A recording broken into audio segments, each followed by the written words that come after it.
So I'm here ready to put the new master cylinder on my 85 Chevy truck here.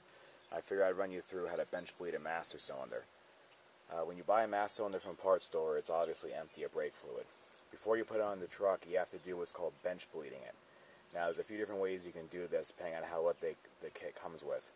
Most master cylinders you buy will come with a bag with a kit in it. Looks like this. 2 hoses, some connectors, and some little caps and stuff.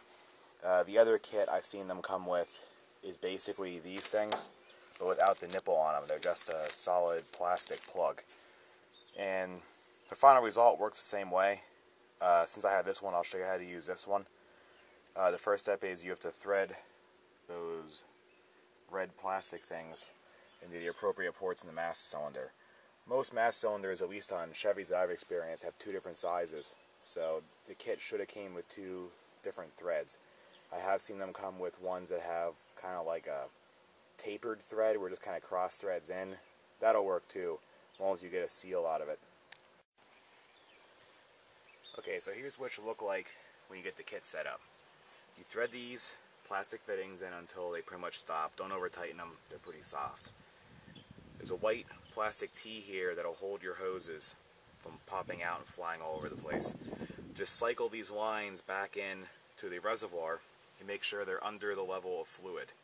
Obviously at this point you should fill it up with fluid.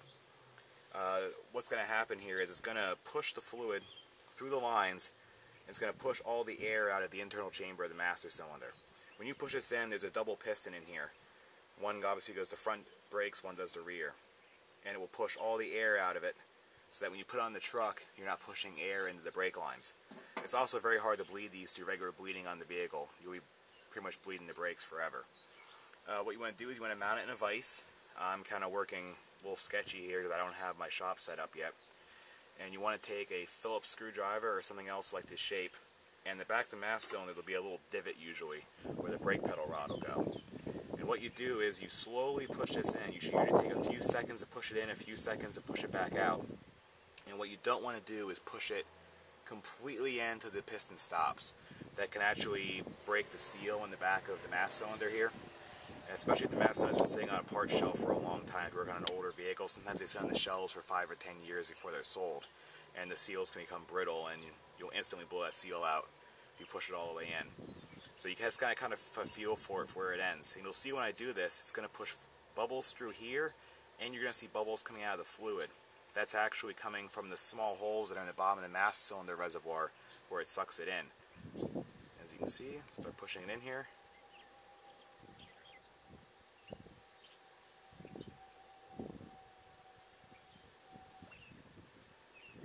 And you want to slowly let it back out.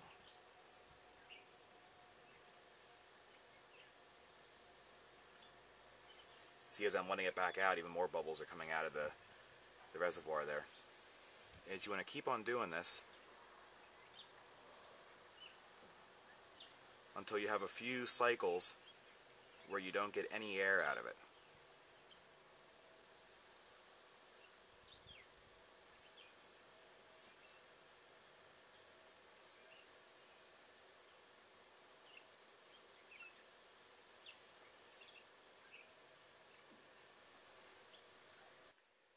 Okay, once you stop seeing air coming out, what you want to do is these little caps normally come with it.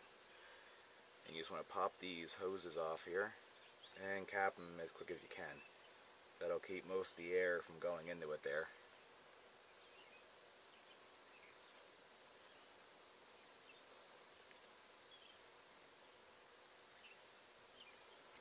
Get rid of that. And you can put your lid back on.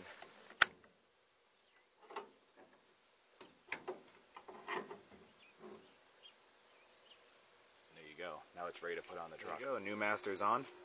Once you're done bench bleeding it, when you put the little caps on it and transfer it over to your vehicle, first thing you want to do is mount it up to the booster or the firewall, whatever yours mounts to, depending if it's power brakes or not. Secure it first, leave the caps in, then as quick as you can, take the cap out, thread the line in. I should mention first, you should make sure this line's completely free of anything, because you can get a little piece of dirt trapped between the seat on the flare and the master cylinder, and you'll never be able to figure out why you can't bleed. Your brakes keep sucking air. So clean the fittings off real good. Make sure there's nothing in the seat, either in the master or on the line. Tighten them up. Snug them up as fast as you can before the fluid runs out. What I normally do, if the vehicle still has brake fluid in it, is I actually have someone sit inside, press the pedal down, and I actually start bleeding them here. I'll crack it here to get rid of the air that's trapped between the brake line and here. In this case, there's no point because there's no fluid in the line, so I got to bleed the whole truck out anyway. So next up is bleeding the brakes.